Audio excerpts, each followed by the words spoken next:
We're really optimistic that at the end of the day, when this bill is passed, we will have achieved most of what we asked for. More instances of gunfire in Montreal, this time in Rivière-des-Prairies Monday night, on the heels of the federal government tabling new gun control legislation, including a national freeze on the purchase, sale, importation, and transfer of handguns in Canada. Not a full ban, but a limit on their number. Gun control group Alyssia Rubertucci, led by a survivor of the Polytechnique massacre in 1989, says the legislation is the most progress they've seen on the issue in the last 2 decades.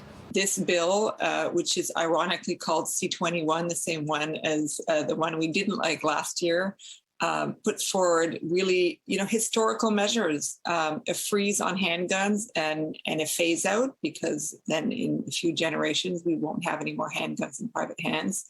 It is essentially a long-term ban, and that's incredible, and that's taking the country in a different direction. Following the elementary school shooting in Uvalde, Texas, and more locally gun violence in Montreal, Alyssia Rubertucci sees the new legislation as a win. There isn't an outright ban on assault-style weapons, but the government is pledging to start buying back thousands of those that are banned before the end of the year. Many assault weapons are not on that list, and new assault weapons are being already introduced into the market.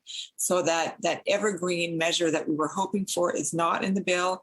However, Justin Trudeau, Marco Mendicino, the Liberal government has promised to amend the bill in order to make sure that this is included. Bill C-21 would also allow for the removal of gun licenses from people involved in acts of domestic violence or criminal harassment, such as stalking. The measures to protect victims of intimate partner violence are much stronger. There's even an automatic prohibition for someone who's subject to a restraining order in relation to domestic violence.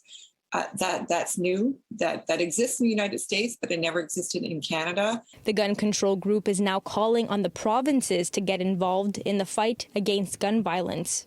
Other than the registration of all guns, which only exists now in Quebec, we're really close to the finish line of having reasonable common sense gun control while still allowing legitimate rifles and shotguns for hunting and legitimate target shooting. Members of Alyssia Rubertucci say they will remain vigilant and continue pressuring the government to make the necessary changes. We're super grateful and relieved that the government now is finally serious about bringing about really good gun control in Canada. In Montreal, Alyssia Rubertucci, City News.